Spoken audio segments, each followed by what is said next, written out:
Okay, bismillahirrahmanirrahim. Assalamualaikum warahmatullahi wabarakatuh. Okay, apa khabar semua? Okay, Ustazah harap antum semua dalam keadaan sihat. Okay, hari ni insyaAllah kita akan sambung pelajaran fiqh kita dalam tajuk yang sama lagi, tajuk wudu, tapi bahagian yang kedua. Okay, berwuduk sebelum solat ni hukum dia wajib. Jadi kalau kita solat tanpa kita ambil wuduk, solat kita jadi tak sah lah. Allah tak terima kita punya solat. Jadi sia-sia lah kita solat kalau tak berwuduk. Okay, seterusnya kita akan tengok hari ni kita akan belajar tentang rukun wuduk. Lepas tu kita akan tengok sunat-sunat dalam wuduk. Sebelum kita masuk pelajaran kita hari ni, okay, kita nak ingat balik 5 syarat sah wuduk. Kita dah belajar kan sebelum ni. Okay, ada 5 syarat sah wuduk. Okay, apa dia? Yang pertama, beragama Islam. Islam maksudnya orang yang berwuduk tu nak pastikan wuduk dia tu sah, dia mesti beragama Islam. Tu yang pertama. Okay, yang kedua, mumayyiz. Okay, apa itu mumayyiz? Okay, mumayyiz ni adalah kanak-kanak yang boleh bezakan antara yang baik dan yang buruk. Dan antum percaya antum semua dah mumayyiz lah. Antum boleh bezakan antara perkara yang baik dengan yang buruk. Okey, syarat sah wuduk yang ketiga, menggunakan air mutlak. Okay, antum dah belajar daripada awal, kita belajar dulu dalam tajuk taharah kan. Okay, antum dah tahu dah air mutlak ni ada berapa jenis? Ada 7 jenis. Benda ni semua antum dah belajar lah. Okay, yang keempat, tidak berhadas besar. Sebab apa? Wuduk ni dia cuma menghilangkan hadas kecil, dia hanya mengangkat hadas kecil. Hadas besar dia tak boleh untuk hilangkan hadas besar lah. Okay. Yang terakhir, tiada penghalang untuk air sampai kepada kulit kita, anggota wuduk kita, bahagian anggota wuduk kita, contoh muka, tangan, kaki, kepala, semua ni. Okay. Pastikan tak ada benda yang halang air untuk sampai dekat kulit kita lah. Jangan antum pakai topi ke apa-apa yang boleh menghalang air daripada sampai ke anggota wuduk. Okay, kalau dah cukup syarat tu, okay, lepas cukup syarat, kita akan masuk kepada rukun. Okay, apa itu rukun wuduk? Okay, maksud rukun wuduk ialah perkara-perkara yang mesti dibuat semasa berwuduk. Maksudnya waktu antum berwuduk, antum wajib buat perkara-perkara rukun ni. Okay, ada berapa perkara rukun? Ada 6 perkara, dan benda ni mesti dibuat, wajib buat 6. Okay, apa dia 6 rukun tersebut? Okay, yang pertama, niat. Okay, niat wuduk lah. Antum dah hafal kan niat wuduk? Hari-hari antum ambil wuduk kan? Okay, niat dia nawaitu raf'al hadasil asghari lillahi ta'ala. Sejak aku mengangkat hadas kecil kerana Allah Ta'ala. Okay, dah lepas selesai niat, antum mula basuh anggota wuduk yang pertama, iaitu membasuh muka. Lepas selesai basuh muka, antum basuh pula anggota wuduk yang kedua, iaitu basuh tangan sampai ke siku. Okay, dah selesai basuh tangan, okay, antum sapu pula sebahagian kepala. Okay, kemudian lepas basuh kepala, antum basuh kedua-dua belah kaki sampai ke kulali. Okay, tengok rukun yang terakhir adalah tertib. Apa maksud tertib? Okay, tertib ni maksud dia antum lakukan wuduk ni ikut urutan. Okay, ada 6 rukun wuduk ni, antum kena ikut urutan. Maksudnya antum akan mula dengan niat. Mesti mula dengan niat dulu. Lepas dah berniat, antum basuh muka. Lepas basuh muka, antum basuh tangan. Lepas basuh tangan, antum basuh kepala. Lepas basuh kepala, antum basuh kaki. Tak boleh lah antum buat basuh muka dulu, lepas tu baru niat. Lepas tu dah lepas niat, antum terus basuh kaki. Lepas habis basuh kaki baru antum basuh kepala. Tak boleh. Dia mesti tertib. Mesti tertib. Kalau antum tak ikut, tak salah wuduk antum.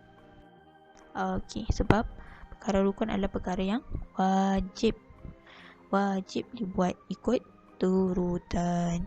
Okey, dah selesai rukun wuduk. Kita akan tengok perkara-perkara sunat dalam berwuduk.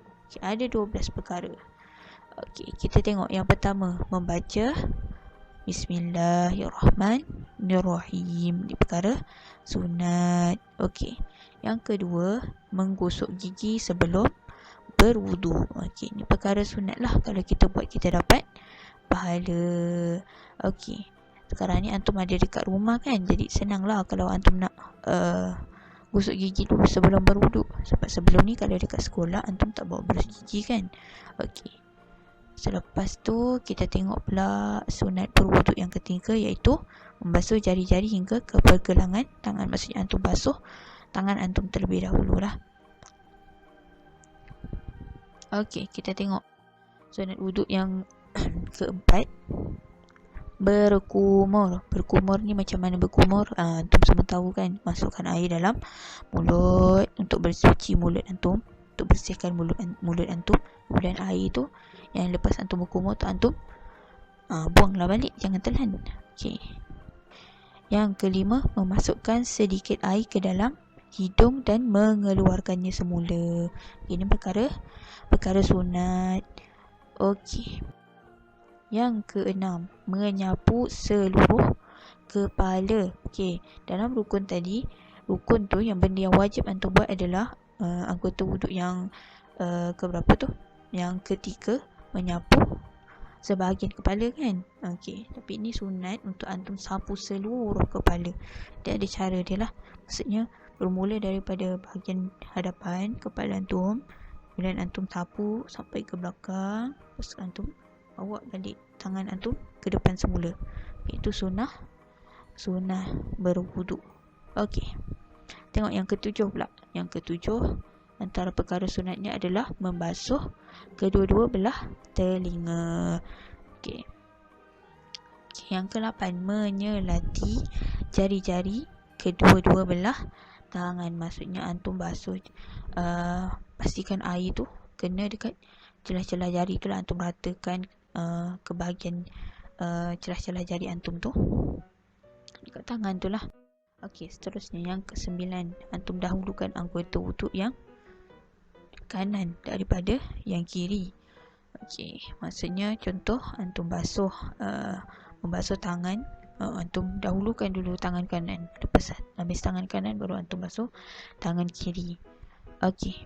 Yang ke-10, membasuh setiap anggota wuduk sebanyak 3 kali. Okay, sunnahnya kita basuh sebanyak 3 kali. Maksudnya kita basuh muka 3 kali, basuh tangan 3 kali, basuh sebahagian kepala 3 kali. Yang biasa antum buat lah, semuanya 3 kali. Itu adalah perkara sunat lah. Kalau antum buat 3 kali, maksudnya antum dapat pahala sunat. Okey. Berurutan dengan tidak membiarkan anggota pertama kering sebelum membasuh anggota kedua. Okey, yang 11 ni macam mana maksud dia? Contoh, rukun wuduk kita yang pertama niat kan. Okey, lepas antum dah niat, antum basuh muka. Lepas basuh muka, antum tak terus basuh tangan, antum pergi dapur dulu, bercakap-cakap dulu ke, antum buat kerja lain dulu, lepas tu baru antum sambung pula rukun yang ketiga kan, basuh tangan. Lepas tu baru antum sambung yang keempat dan yang kelima dan yang terakhir lah. Yang tu tak boleh, sebab maksudnya tak dapat perkara sunat lah, tak dapat pahala sunat lah kalau antum tak buat